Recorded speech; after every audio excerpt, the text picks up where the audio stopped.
Y bueno, le pido a don David que nos grabe. Vamos, le quiero plantear la toma de protesta no, don David, a Alex.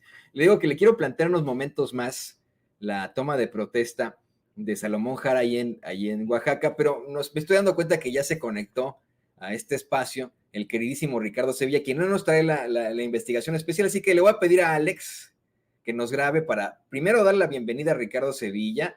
Sé que tiene una investigación extremadamente fuerte hoy aquí en Sin Censura que nos va a estar compartiendo sobre pues cómo es que ese Instituto de la Transparencia tiene a muchos panistas y por eso nos damos cuenta de situaciones muy adversas. Pero antes de cualquier cosa, a sabiendas de que él ya escuchó esta reflexión, me gustaría muchísimo escuchar lo que él opina sobre precisamente estos conceptos medievales que intenta implantar un personaje como Pedro Ferriz de Con en nuestro ser para pues acusar a un presidente, a un mandatario vamos, sacar raja política. Querido Ricardo, bienvenido a Sin Censura, ¿cómo te va? Muy bien, querido Toño, público memorioso, me va perfectamente, no como a Pedro Ferriz de Con, a Pedro Ferriz Híjar y a todos estos personajes que porque ven que, porque creen que ellos vieron extraterrestres, el abuelo, el papá, pues ahora todos los mexicanos lo ven, ven brujas, quimeras y otros terrores nocturnos, como diría un ensayo extraordinario de Charles Lamb, y que los invitaríamos a que los leyeran, Antonio, pero no lo van a hacer.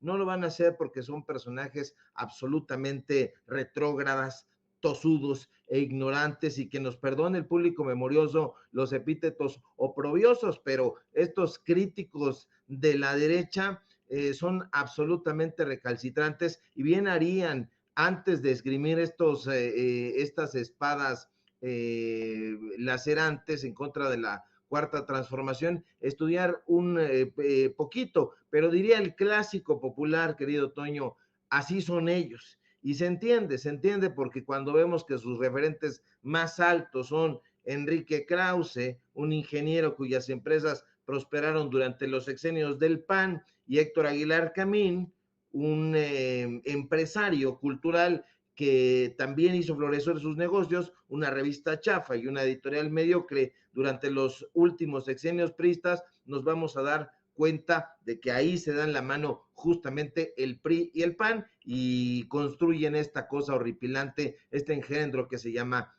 el PRIAN. Y de ahí salen estos personajes, Toño, de ahí salen estos sujetos que invitaron a sus espacios noticiosos, llamémosle así, noticiosos, aunque no lo hayan sido nunca. A estos sujetos los tenían ahí en imagen cuando estaban trabajando precisamente Pedro Ferriz de Con de la mano de Carmen Aristegui y de Javier Solórzano, y pues bueno, de ahí que esta caterva de burdos se ría, se mofe del humanismo que defiende el presidente López Obrador, y por otro lado estén asegurando que Palacio Nacional se ha convertido en una suerte de aquelarre donde quién sabe quién estaría participando, pero esto es lo que piensa la derecha ignorante y derrotada en todos los planos, querido Toño, en lo intelectual, en lo político, y para ellos no significa absolutamente nada el humanismo mexicano, contrario a lo que ellos creen, contrario a lo que ellos aseguran, pues la nigromancia no tiene nada que ver absolutamente pues con el humanismo mexicano que ha estado defendiendo el presidente López Obrador. Tú sabes perfectamente, porque eres un lector asaz, que al humanismo, precisamente, y valga la redundancia, le interesan justo los valores humanos, le interesa que las personas se eleven en lo intelectual y en lo espiritual. Infelizmente, para estos analfabetas funcionales como los Ferriz, como Lili Telles, como el cuñado de Felipe Calderón, Juan Ignacio Zavala, que también se burla en su columna de hace un día, 2 días en El Financiero del humanismo mexicano, pues no parece haber leído a Auguste Comte, el padre de la sociología, quien fundó, además del positivismo, pues esto que él denominó la religión de la humanidad. Pero pues estos safios analistas de la derecha acusan a López Obrador de tener fíjate, una visión mesiánica y tropicalizada de la política, pero estos desorientados desconocen absolutamente que, al revés de lo que piensan, el humanismo es una filosofía de vida y al mismo tiempo una visión del mundo que envuelve la razón humana, el naturalismo metafísico, la moralidad altruista, la justicia distributiva, y contra las ocurrencias de estos bobalicones como Krause, como Aguilar Camín, sus tótems, pues esta teoría refuta las afirmaciones sobrenaturales, la pseudociencia, la superstición y desde luego esta, perdóname el exabrupto, Toño, pues esta pendejada de que se hace brujería en Palacio Nacional. O sea, es una grasejada que se derrumba desde sus cimientos, porque sus cimientos son absolutamente pantanosos, son mentecatos, Toño, acostumbrados a salir al paso con ocurrencias, con grasejadas, y pues bueno, deberíamos de estar hablando del humanismo mexicano, de José Vasconcelos, de Samuel Ramos, etcétera, pero pues estos personajes no le entran en esos temas porque son básicos, porque son elementales, y solamente con estos dardos pestíferos, ahora brujeriles, intentan lacerar al presidente López Obrador, pero ya lo vimos, él mismo los exhibe en la conferencia mañanera y se ríe, ¿no? Porque esto es lo que merecen, Toño, solamente la risa estentórea de la gente, y eso es lo que está haciendo, eso es lo que están cosechando estos personajes, que de pasar de ser los referentes en diferentes momentos de la política neoliberal, pues ahora se hayan convertido en unos personajes bufos que no atinan a cómo llevar audiencia. Y además, bueno, el único nigromante en lo liberal, pues fue nada más y nada menos que Ignacio Paulino Ramírez Calzada, el nigromante, que pues, también era periodista y que utilizaba ese seudónimo para escribir sus columnas. Fíjate que ahorita me encontré una frase del nigromante muy interesante.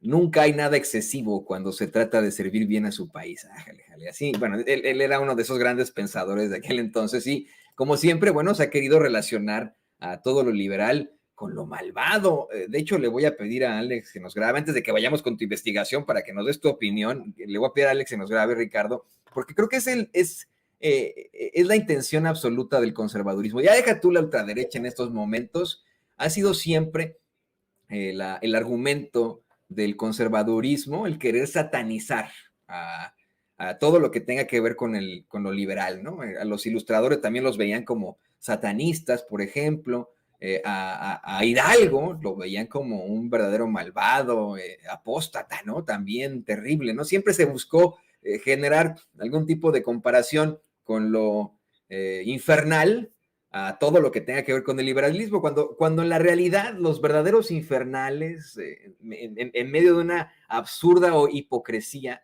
pues son los conservadores, ¿no? Los verdaderos sanguinarios, los nefarios, los malvados, son los conservadores. Ahí tienen, por ejemplo, a uno de los ídolos de los Ferris, Felipe Calderón. No sé qué opinas tú de esto, querido Ricardo.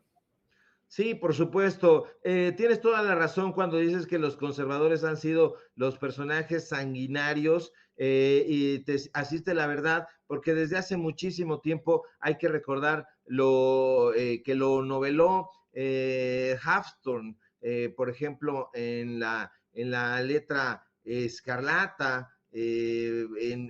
Diferentes novelistas han hablado precisamente de estas quemas que desde hace muchísimos años, prácticamente desde el medioevo, pasando por los grandes episodios conservadores, los grandes episodios en la historia pacatos, pues quemaban vivos a hombres y mujeres, aduciendo que su pensamiento crítico era simple y sencillamente brujeril. Hay que recordar las expresiones de estos sujetos que han llamado precisamente a lanzar a la pira los libros del presidente López Obrador, son los mismos personajes que con esa mirada recalcitrante están rechazando el humanismo para aducir esta tontería de la brujería.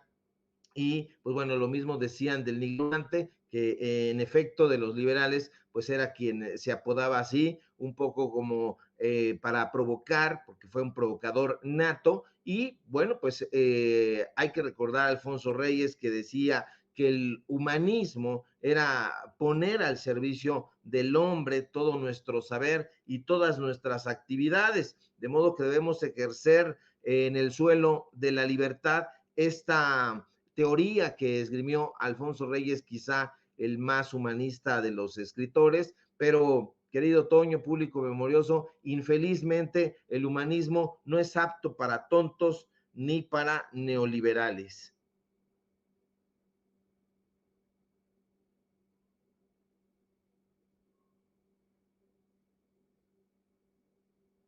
Tu audio, Toño. Gracias, querido Ricardo. Así que te voy a acuñar esa frase, que por favor, don David, la escriba para que la podamos poner en oro, porque es verdaderamente importante y vital que nos podamos dar cuenta de esto. Y bueno, pues ahora sí, vamos a pedirle a Alex, en la otra parte, que nos grabe, querido Ricardo, para ir a tu investigación especial aquí en Sin Censura, una investigación que también a mí me estremeció, ¿eh? Así como me estremecen los comentarios ridículos de los Ferris, me estremece el conocer esta verdad, esta situación muy cuestionable de un instituto muy cuestionable que fue creado precisamente en tiempos de Vicente Fox, pero que nunca cuestionó a personajes como Vicente Fox o como Felipe Calderón. Me parece que hoy tú exhibes a ese INAI y su transparencia controlada por el PRIAN, ¿no es así? Así es, querido Toño, público memorioso, y es una investigación periodística, un reportaje que nos ha llevado tiempo, que incluso la debemos haber presentado el día de ayer, pero justamente por las entrevistas que realizamos, la demora que hubo en reunir ciertos elementos, sobre todo la gente que pues se siente muy nerviosa en el momento de dar su testimonio y recula y después se anima, pues nos hizo presentar esta investigación hasta el día de hoy. Pero fíjese usted, público memorioso, supongamos que usted quiere enterarse cuánto dinero gastó Sandra Cuevas en forrar la alcaldía Cuauhtémoc con su imagen, pero por alguna razón usted es suspicaz y no confía en la unidad de transparencia de esa demarcación porque intuye que esa unidad, al estar subordinada a Sandra Cuevas, se ha impuesto, desde luego, proteger a la alcaldesa perredista. Supongamos que pese a esa suspicacia, usted decide darle el beneficio de la duda y se dispone a revisar cuál es el currículum de la titular de la unidad de transparencia de esa alcaldía, María Laura Martínez Reyes, pues para ver cuál es su trayectoria y saber si es una persona confiable. Pero al hacer la búsqueda en la propia unidad de transparencia, se topa con un aviso en la plataforma que le dice que no encuentra nada sobre dicha funcionaria y entonces vuelve a sospechar usted que algo están ocultando en esa alcaldía. Pero supongamos que usted es una persona tenaz y se empeña en saber cuánto dinero gastó Sandra Cuevas en forrar la alcaldía Cuauhtémoc con su imagen y por tal motivo decide ir más allá de la unidad de transparencia de la alcaldía Cuauhtémoc y consultar la plataforma nacional de transparencia. Y ahí vienen las complicaciones, porque al hacer la búsqueda en esta otra plataforma se topa con que la Dirección General de Tecnologías de la Información de esa dependencia le dice que se encuentra realizando actividades de mantenimiento y actualización y como es de esperarse, la información sobre cuánto gastó Sandra Cuevas en forrar la alcaldía Cuauhtémoc con su imagen no se encuentra. En este momento, así como lo está usted viendo en la pantalla, si entra a la Plataforma Nacional de Transparencia, le va a salir este recadito.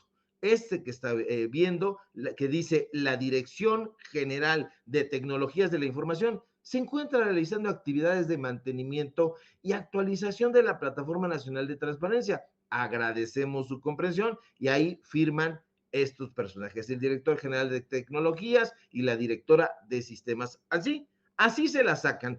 En fin, supongamos que llegado a ese punto, usted se pregunta, ¿por qué caramba es tan difícil que una persona, ya no digamos un periodista, sino cualquier persona, pueda acceder a la información pública?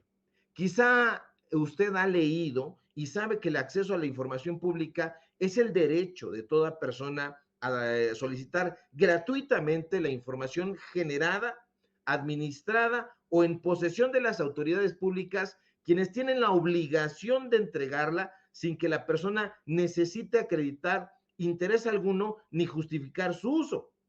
Pero resulta que en los hechos la información simple y llanamente casi nunca está disponible. Y usted, justo por las brumas que rodean el acceso a la información, se plantea otra serie de preguntas.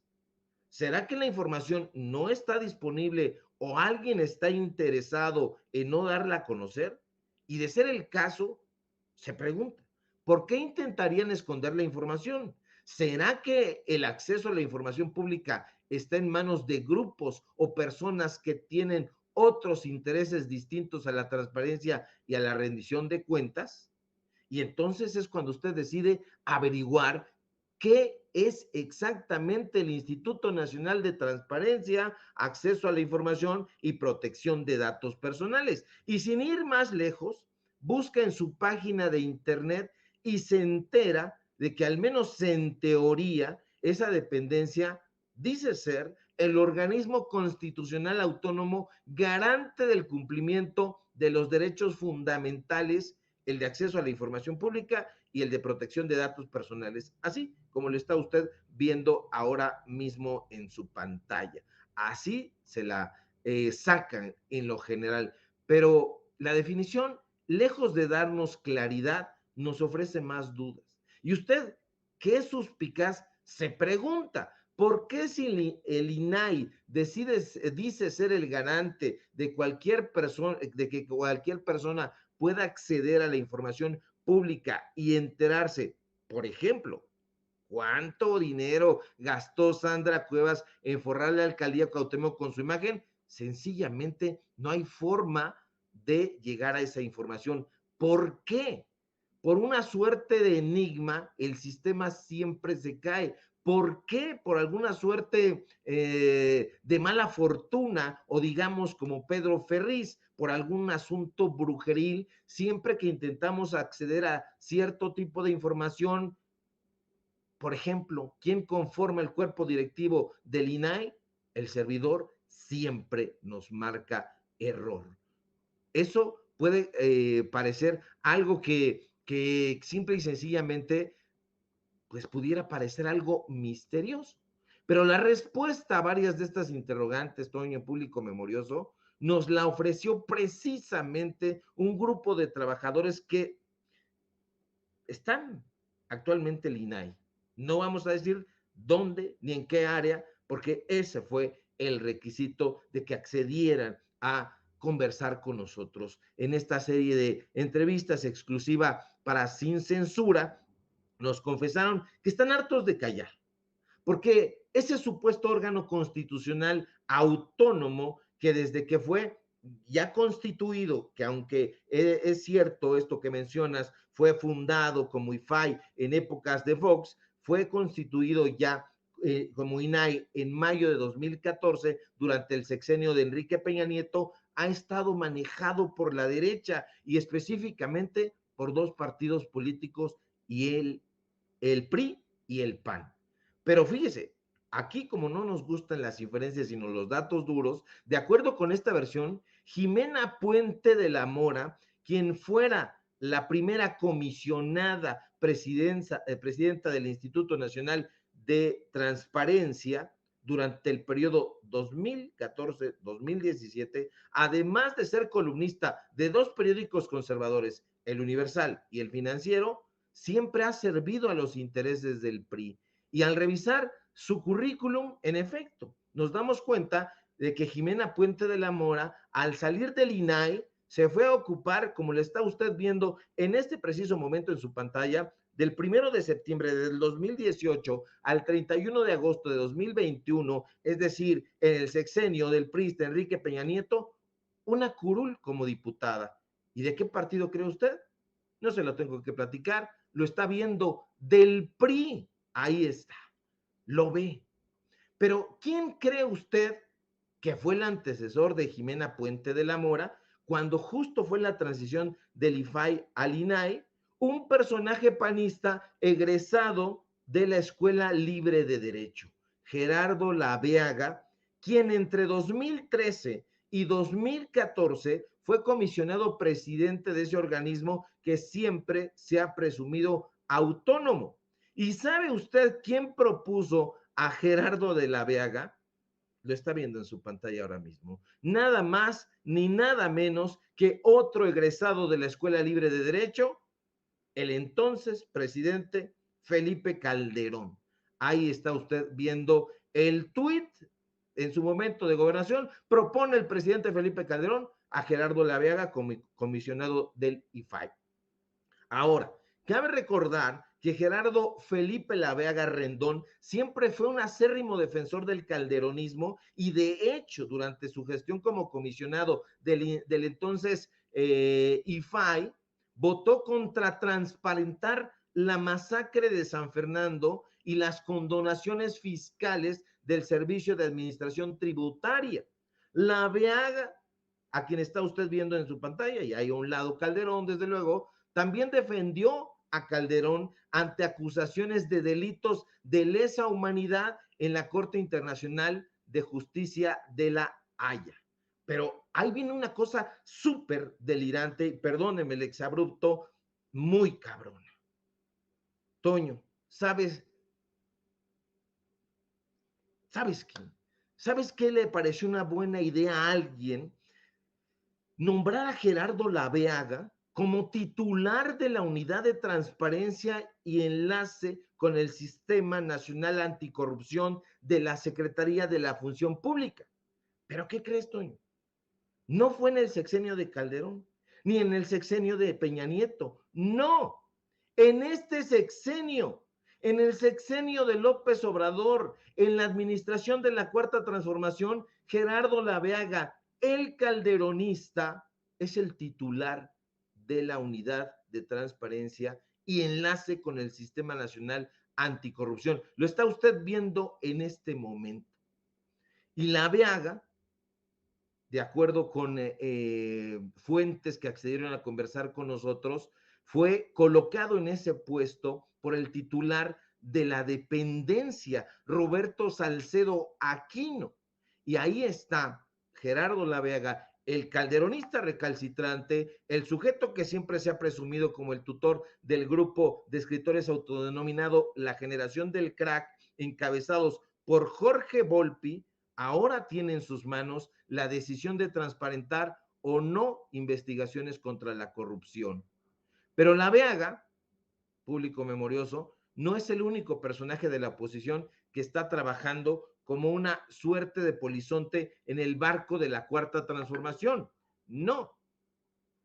La actual comisionada presidenta del Instituto Nacional de Transparencia, Acceso a la Información y Protección de Datos Personales, Blanca Lilia Ibarra, proviene de las filas del expresidente Ernesto Zedillo Ponce de León. Sí, la titular del INAI en este momento y que en los últimos meses ha dicho y subrayado una y otra vez que el perfil técnico y especializado del INAI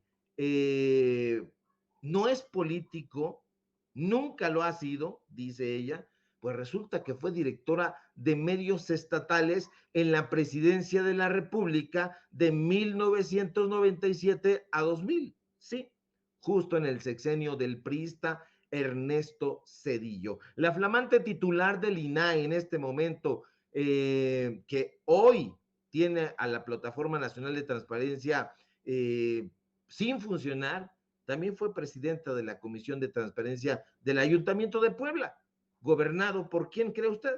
Por priistas. Agréguele a eso que en diferentes momentos este organismo ha sido presidido por María Marván Laborde, por Alonso Lujambio, por Jacqueline Pechar, y quizá entienda por qué hasta hoy la Ley Federal de Transparencia y Acceso a la Información Pública solo se ha quedado en letra muerta. Y esos son, querido Toño Público Memorioso, los datos duros. Pero no se preocupe, porque yo el día de mañana me comprometo a informarle a usted, independientemente de de que el portal secuestrado por el PRIAN nos pueda o no dar acceso. Yo le voy a presentar a usted cuánto fue lo que se gastó Sandra Cuevas en inundar la alcaldía Cuauhtémoc con dinero, por supuesto, público. Querido Toño, pues ahí está. Quizá con eso entendamos por qué no hay transparencia y por qué el presidente López Obrador ha estado diciendo que todavía hay recovecos ahí, y yo quisiera saber a quién demonios se le ocurrió colocar en esta administración a Gerardo Laveaga, amigo de Felipe Calderón. Y querido Ricardo, a mí no me queda más que hacer el mismo cuestionamiento que hacía precisamente Enrique Peña Nieto. Y yo por eso les pregunto, y aquí les pregunto a los fachos, ¿quieren más razones para eliminar a este tipo de organismos? Los conservadores necesitan más razones para que no existan estos organismos plagados de sujetos que no llegan a sus puestos de manera imparcial. Se necesitan más argumentos para esto. Mira, creo que la única respuesta que tendremos, querido Ricardo Sevilla, llegará en 2024. Estamos ya a momentos difíciles para reformas constitucionales. No van a llegar. Es una oposición que ha votado en contra de todo lo que huela al presidente López Obrador y lo vamos a ver difícil, sino hasta 2024. En 2024 vendrán muchísimos senadores, diputados o tal vez personajes que hayan pertenecido a estos organismos como el INAI a pedirle su voto a usted que nos ve y que nos escucha. Pero en ese momento usted puede sacar esta investigación especial en Sin Censura de Ricardo Sevilla y decirles, me estás pidiendo mi voto de determinado partido, tú no fuiste imparcial y yo no voy a votar por ti ahora en 2024. Querido Ricardo Sevilla, como siempre ha sido un placer platicar contigo, reflexionar estos temas y por supuesto quedamos muy pendientes de la información que tú vas a presentar sobre Sandra Cuevas, a ver si no te regaña como regañó a unos niños patinadores en el kiosco borisco de la Santa María la Ribera, a donde por cierto yo iba mucho. Es un lugar hermoso y a mí no me molesta que patinen los niños ahí, pues pero bueno, querido Ricardo, ¿por qué no nos compartes tus redes sociales para que la gente se ponga en contacto contigo, para que te vea y te escuche? Yo no me dejo regañar, querido Toño, y cualquier cosa, pues ahí tú me haces el paro con Sandra Cuevas y la misma gente que nos está acompañando en este trabajo periodístico, en este medio de comunicación libre como el viento. Tenemos el soporte de ellos y siempre va a estar ahí para auxiliarnos. Y por supuesto, nunca buscaríamos el enfrentamiento porque no somos esa clase de personajes, pero sí, mañana lo vamos a dar a conocer. Usted no se preocupe que el INAI esté secuestrado por el PRIAN, eso que no le preocupe. Nosotros tenemos maneras de investigar y de dar con esa información. Síganme por favor en mis redes sociales, Público Memorioso, en Twitter, @Sevilla Crítico, en Facebook, Ricardo Sevilla, así nada más. Síganme por favor en el portal Paralelo 24, ahí es donde vamos a publicar este reportaje que ahorita les platicamos. Síganme por favor en los datos duros, Ricardo Sevilla, los datos duros. Hoy tenemos informativo en punto de las 8:30 y síganme en la columna del diario Basta, ya la compartí en mis redes sociales. Hoy reflexionamos precisamente sobre el humanismo y, por supuesto, síganme en este medio de comunicación libre como el viento, en Sin Censura, donde estoy participando al filo de las 11 de la mañana. Te mando un fuerte abrazo, querido Toño. Siempre es un placer compartir contigo y pues ya nos estaremos poniendo de acuerdo otra vez para que vayas y platiques con nosotros a los datos duros. Cuenta conmigo, querido Ricardo. Me muero de ganas por asistir a tus espacios, como siempre, los datos duros, y detallar un poco más sobre este tipo de situaciones. A ver si la próxima vez hablamos de Carl Sagan, ¿no? ¿Qué te parece?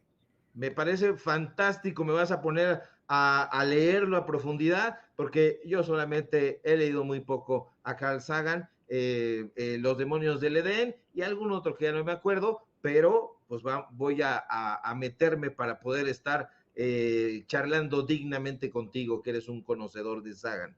No, bueno, no soy conocedor, o sea, no, muy por encimita, como esa revista medio chafona llamada Muy Interesante.